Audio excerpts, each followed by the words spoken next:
Dan apa yang membedakan AI dari manusia hanyalah aspek internal, aspek pengalaman batin atau subjektivitas.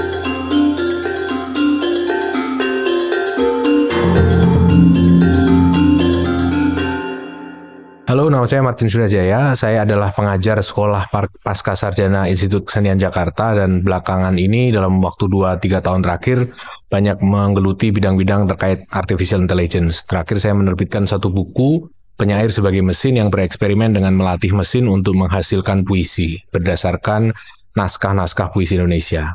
Nah, kalau kita lihat perkembangan 2 dekade terakhir ini sudah memperlihatkan ya bahwa AI itu satu mesin yang keseluruhan pengalamannya itu terstruktur secara matematis.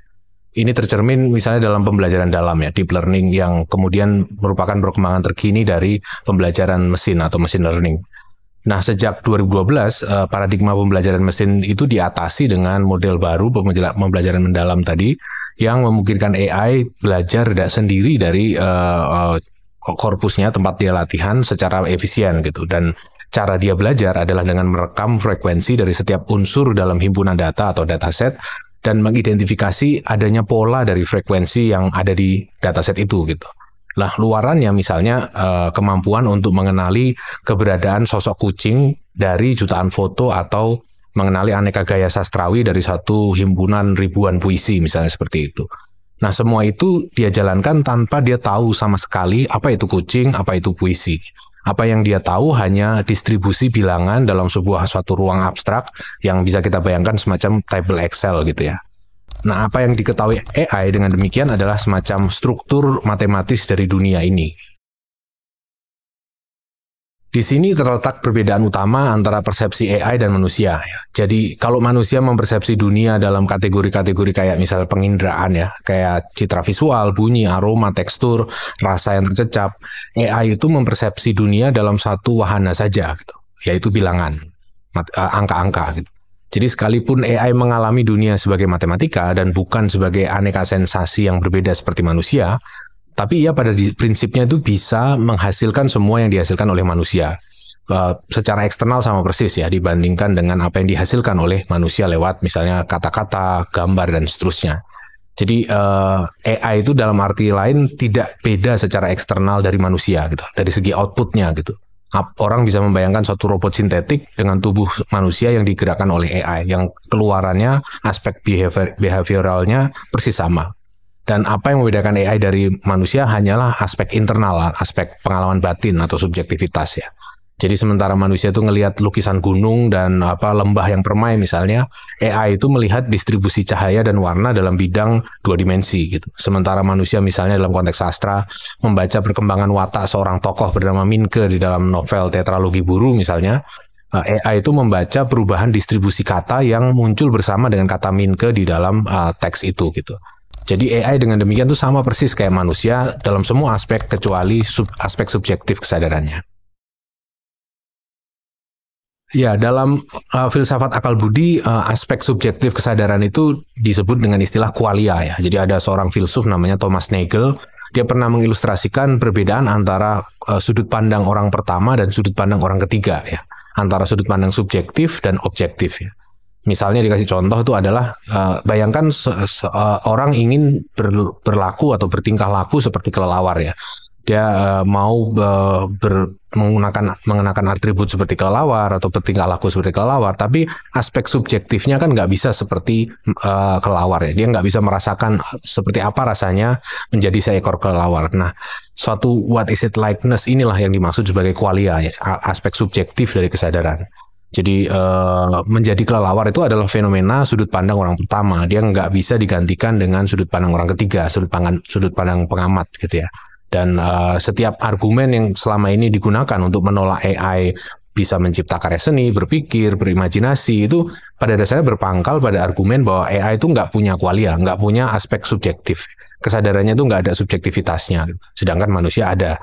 Nah, argumen ini yang kemudian kita bisa persoalkan ya. Jadi dianggap bahwa AI itu hanya mengkalkulasi statistik angka-angka, entah itu distribusi kata, pixel, atau frekuensi audio gitu ya. Namun apa benar AI tidak punya qualia? Jangan-jangan keyakinan kita bahwa AI itu pasti nggak punya subjektivitas itu adalah bias kemanusiaan kita sendiri gitu.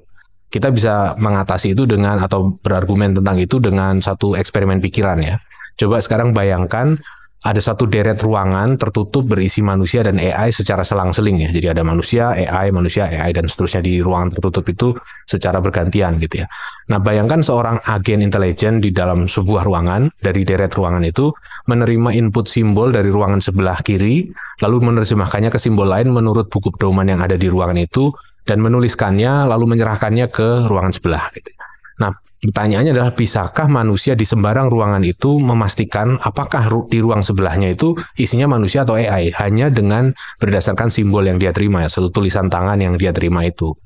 Sang manusia, si orang yang ada di ruangan itu mungkin bisa saja menerka simbol yang diterimanya itu manusia atau bukan berdasarkan pengalamannya sendiri gitu. Berdasarkan pengalamannya dia tentang tulisan tangan manusia. Nah, tapi di sinilah persoalannya muncul ya. Dengan kriteria apa dia bisa menentukan simbol itu tulisan tangan manusia atau bukan, kecuali dengan membandingkannya terhadap tulisan tangan dia sendiri gitu.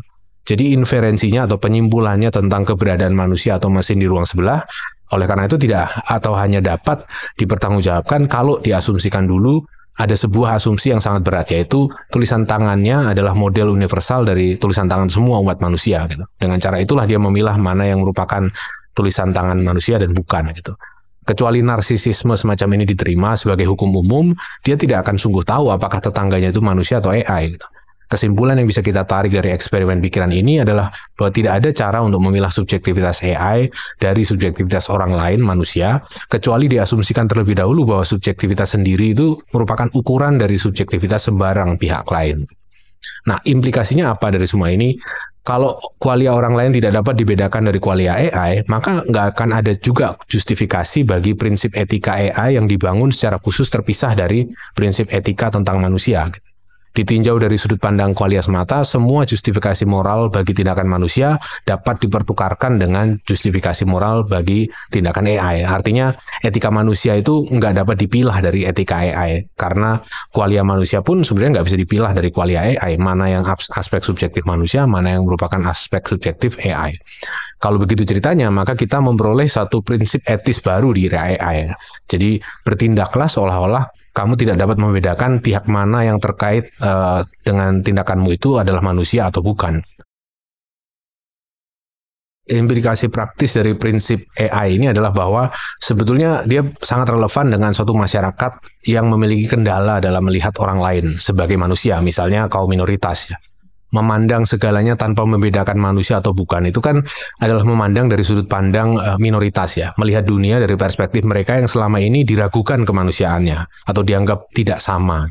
Masyarakat Indonesia yang ditandai dengan kesulitan untuk melihat dari sudut pandang orang lain dan memiliki kecenderungan semacam itu meminggirkan minoritas akan dapat manfaat dari prinsip moral AI yang inklusif itu gitu.